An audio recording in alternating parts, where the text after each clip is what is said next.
So, good morning to everyone. Thank you for having me. I'm here to talk a little bit about what these standards, what these practices, all of these things that we're talking about today, what they look like and what they feel like in a real high school and in real high school classrooms. And the big question is, why are we here? I'm here to change the world. And a lot of times when I talk to people or I share that, they think that it's just rhetoric. And I'm pretty sure that all of the people in this room or those watching know exactly what I'm talking about. We're here to change lives, and we mean it. And one of the things I really want to hit on is in my school with my students, each and every one of them I know. I know what they do for fun, what they like, what their brothers and their sisters do, their parents do. I know each and every one of them, and I love them. And that feeds onto the kids. And I think it's very important that we can't forget that those relationship pieces, that investment and that ownership is the most powerful tool. And we cannot institute any standard or any curriculum without that piece. And I think that moving forward, it's something that we cannot forget because the kids can't take ownership if we don't take ownership as well and show them that we care about them and that we're invested in them. So the why and then the how. The why we know about. We know about climate change. We know about the effects that we're having on our environment. We know about green technology and sustainability, the advancements we need to make there and are making there, and what that's going to look like moving forward. And of course, STEM, science, technology, engineering, and math. I know that anytime that I look at any job report or any future workforce predictions, you always find in those top 10 jobs for the future, the STEM subjects and the STEM fields are riddled in that top 10. That's where the jobs are, and that's where the need is. So, how do we get there? It's the future. And when you think about science, technology, engineering, and math, think about how kids feel when they hear that. And think about the energy and the passion that is the result when they hear, let's do science and let's do math. Reality, right? We were talking yesterday, my favorite one is the one on the top right. It's almost as if the teacher or professor put effort into making that class as boring as possible. Uh, but we have to engage kids. And one of the things that I think we make a mistake with is this idea that kids are not interested or not engaged in science, technology, engineering, math. I disagree. I believe that that spark is there. It's our job on how we present it to them and how we get that to come to the surface. You know, Dr. Holdren talked before about the use of the internet and technology to help us. And this bottom right one is very interesting to me because I think the message that says here is it's not enough to put a kid in front of a computer or to give them a tablet. What is on that tablet and what are they engaging in, which is the real question. So the idea is if we do these things properly and we improve the quality of our instruction, we engage kids in learning, then they will be interested, then they will thrive and they will be successful. So how do we do that? A little bit about us so you can understand where I'm coming from. The Academy of Engineering and Green Technology is a 100% public school in Hartford, Connecticut. We are about a third special education and about 30% English language learners and just about 100% free and reduced lunch. So that is our school and who we are and how are we making this happen. One of the biggest pieces is our motto, and we're a National Academy Foundation school, and that's comprised of some basic principles that you see here below. One of which is our curriculum.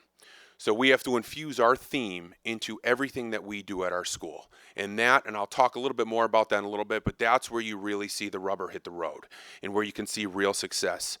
We have a partnership with many members of business and industry who work on an advisory board and meet with me on a monthly basis to say, what can we do for your school and how can we help your kids? And all of these businesses are aligned to our theme.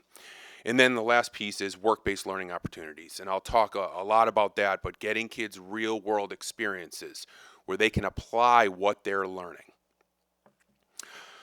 STEM curriculum and the next generation science standards, up here you can see some of the engineering practices that are required. And if anyone can look at those and tell me that you can make those come to life in a high school classroom by just looking at a book, then please let me know because I would like to adopt whatever practices you're using. It takes a lot more than that. It takes a lot more to get kids invested, engaged, and actually understanding what they're learning. And our job is to try to embed these themes into everything that we do. So when you go into an English classroom, you're going to need to learn and read about the important pieces of literature.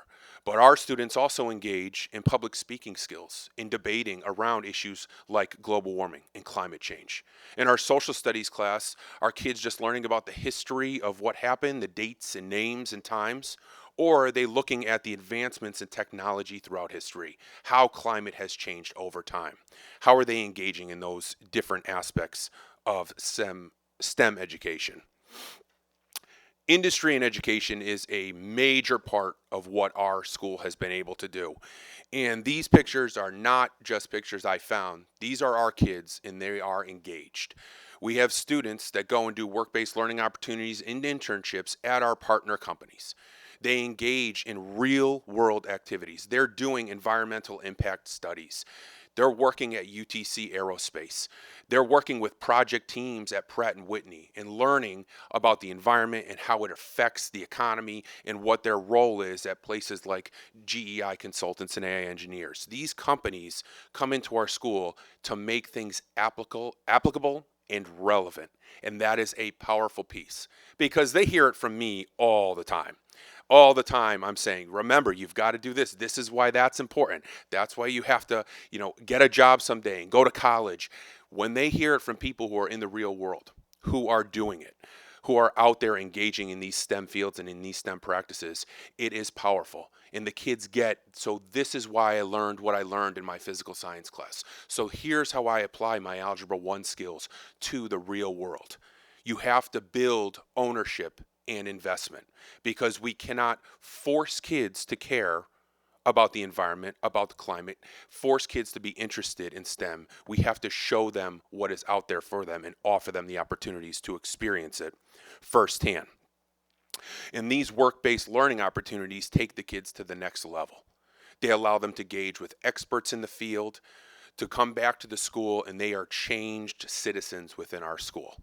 And that is how they see themselves as a part of something bigger, something that I can take part in that's going to affect my future and affect my peers when they have to invest in it firsthand. And they have to learn the science and the math and all of those concepts in school, but to go out and do it in the real world, that's how you change things. And we don't have all the answers, but I can tell you right now, this is definitely the recipe. So meeting all the needs.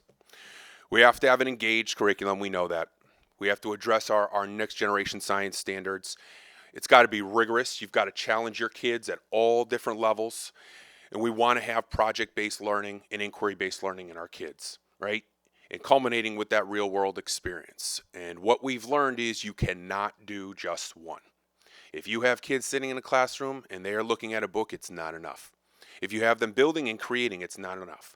You have to bring all of these pieces together to get them that real experience. So, what happens when it all comes together? I'm going to share with you a little bit of information. You'll be able to see a video about one of our projects, Hartford to the Himalayas.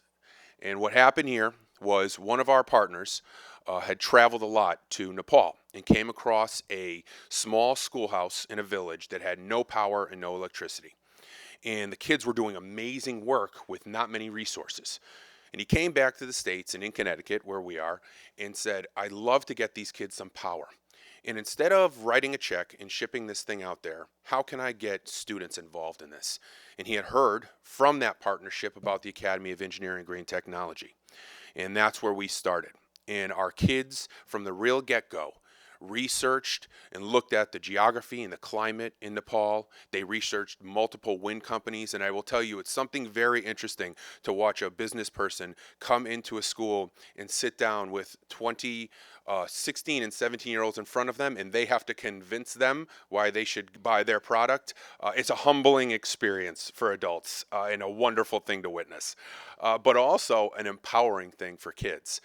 And they chose the product that was best for the school, ordered it, it was shipped to the school, and the kids themselves actually altered it and created a solar wind turbine because they said, this piece how it is, Mr. Mays, it's not going to work just like this. We have to do more.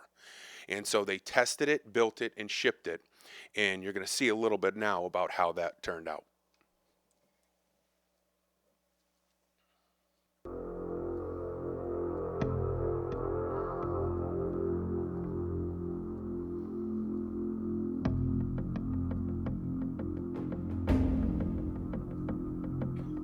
A group of students at Hartford Public High School has done its part to help another school overseas. The students are part of the school's Academy of Engineering and Green Technology program, and they developed a wind turbine and solar panel system there. This new system would help generate energy, and the system is going to be shipped to a remote village school in the country of Nepal, where it will be used to power the school. We'll be giving them light to study and read in. We'll be giving them laptops to study and be as creative as they can, and we'll be lighting up a few rooms, giving them power for the first time ever.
I want to read you a text I got this morning. This is from Peter Worth's wife. You know, we've been waiting to hear from him.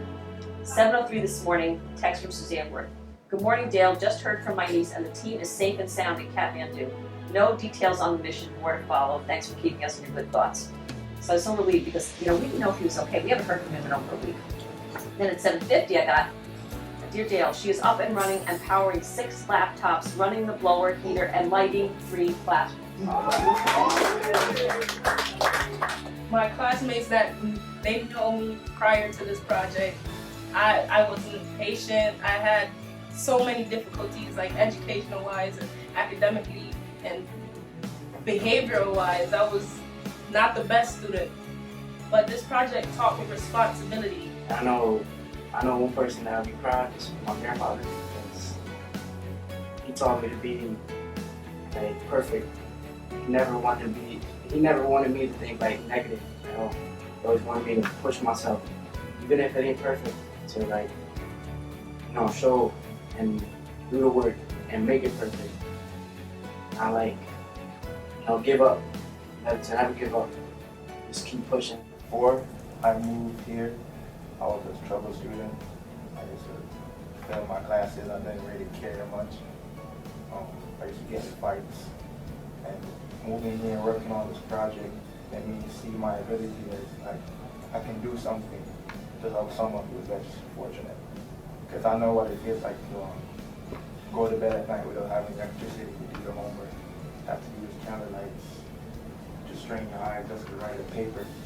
So having that power to give someone power is an amazing feeling. I'm just shivering right now because I can't believe it's actually working. Being able to solve a world problem for somebody using science and math is an incredible feeling. Feel it right now in your heart. I mean, I'm just amazed at that thing. We all knew it worked here, but getting it there to hear that it's working it's a huge relief for me. I would love to meet these people, and I don't want them to be like, thank you, thank you, thank you. I want to thank them for allowing us to come into their community and helping them. Don't stop either. Things might be getting rocky now in our schools and stuff like that. Don't stop, because things like this, the project that we did, come out from what you believe in us. When things get rocky, please, I'm asking you, TC, don't stop. We're worth it, and thank you for believing that we were worth it in the beginning.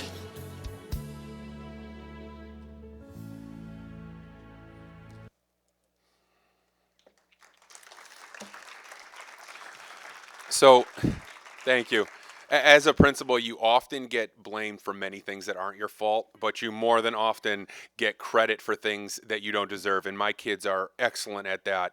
And so the question is, this great project, it's one thing, how do you keep it going and how do you sustain it? And the thing that I would send, the message to you that I would take away is start small and do anything that you can get your kids engaged and bring in business partners. Because when we have partners like Connecticut Business and Industry Association, now that we've done this, they come back and they want to be involved and continue to work with our kids as our other partners do.